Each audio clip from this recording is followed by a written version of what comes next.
Bueno, vamos a visualizar una presentación.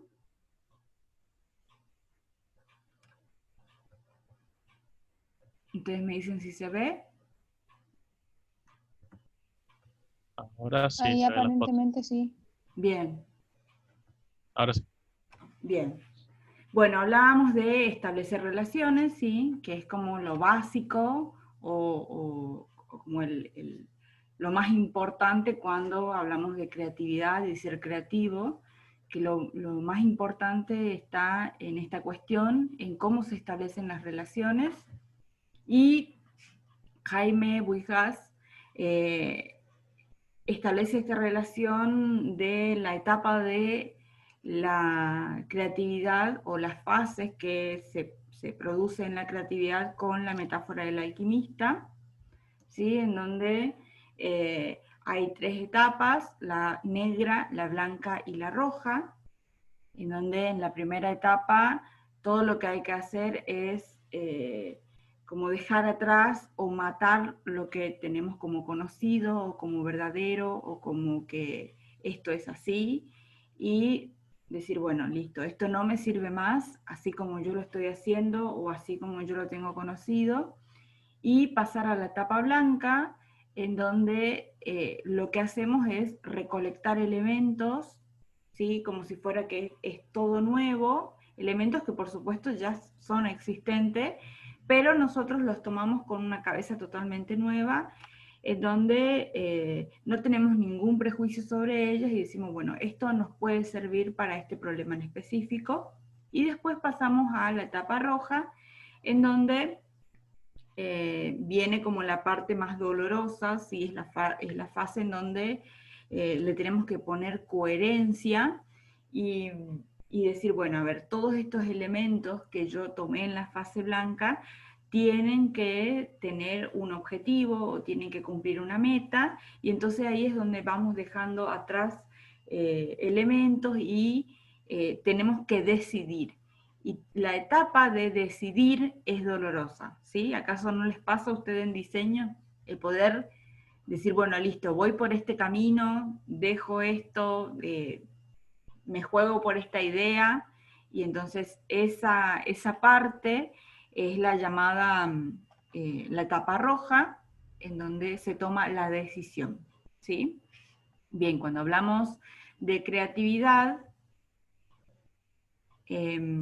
vinculado al diseño, siempre se nos viene a la mente cuestiones como, bueno, un cambio, ideas nuevas, proyectos, y esta relación que existe entre el progreso y el interés tiene que ver muchas veces con la adaptación que viene de la mano con un avance tecnológico, ¿sí? Porque las nuevas plataformas, los nuevos medios, los nuevos canales de comunicación muchas veces nos piden ser más creativos, y todo esto tiene que ver con un interés en la interacción sociocultural, ¿sí? ¿Y por qué hablamos de interacción sociocultural? Porque sí o sí tenemos que tener en cuenta este cambio de paradigma que sufrió el concepto y el término de creatividad, ¿sí? ¿Se acuerdan de la clase pasada?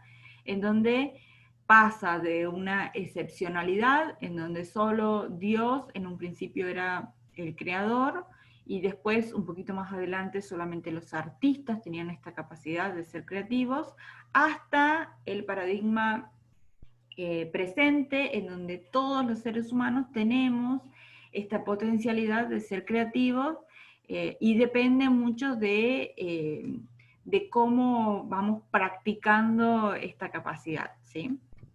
Bien, cuando hablamos de estas teorías de interacción sociocultural, tomamos a Saturnino de la Torre, en donde dice que si bien hay distintas teorías explicativas, ¿sí? Desde la biológica, psicológica, sociológica y filosófica, digamos, en todas estas teorías podemos encontrar cuestiones que tienen que ver con productos creativos, con procesos creativos, con cuestiones de la personalidad creativa, con todas aquellas o elementos o capacidades que nos pueden tocar esta cuestión emocional o sensitiva, y por supuesto está la cuestión del entorno, que sí o sí influye en la creatividad y en el ser creativo.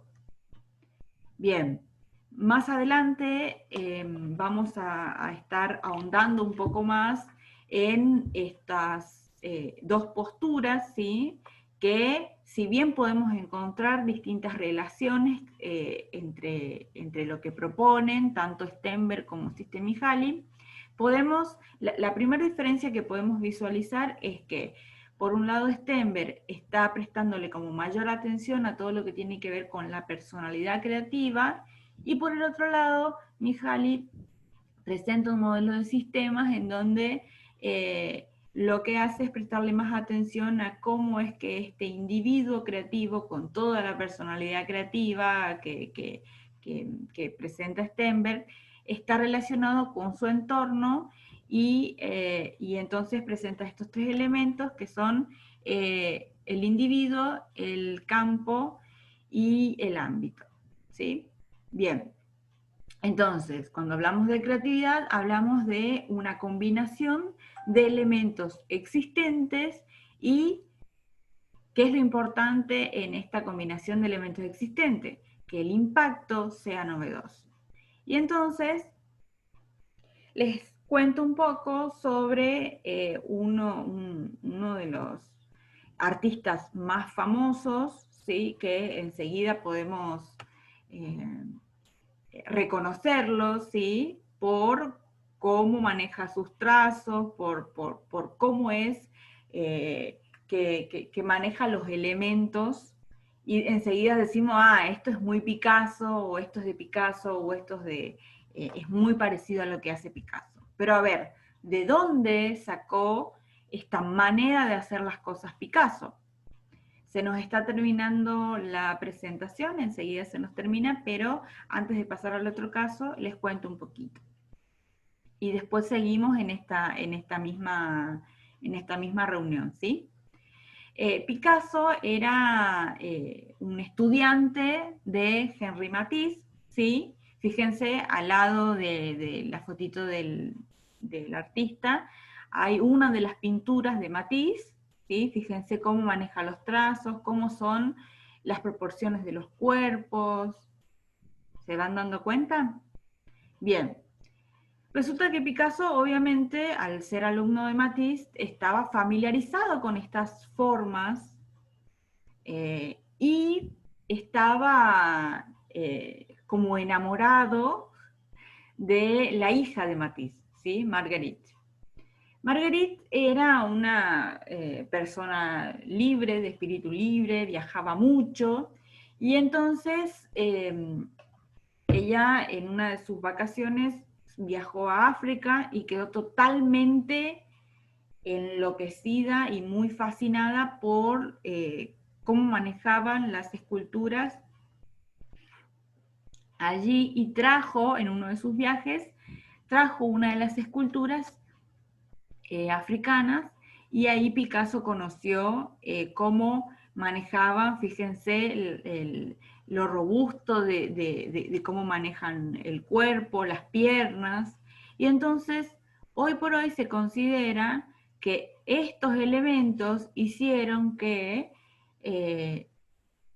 Picasso maneje el arte como lo manejaba. Fíjense, una de las pinturas más famosas que tiene Picasso son las Señoritas de Aviñón, y entonces acá se puede visualizar muy bien cómo es que Matisse, la forma de pintar de Matisse, influyó en cómo él después fue pintando los cuerpos, pero todas estas cuestiones como rústicas y más, digamos, como más puntudas, más agresivas, él lo sacó de esta fascinación que tuvo de la escultura que trajo Marguerite de África.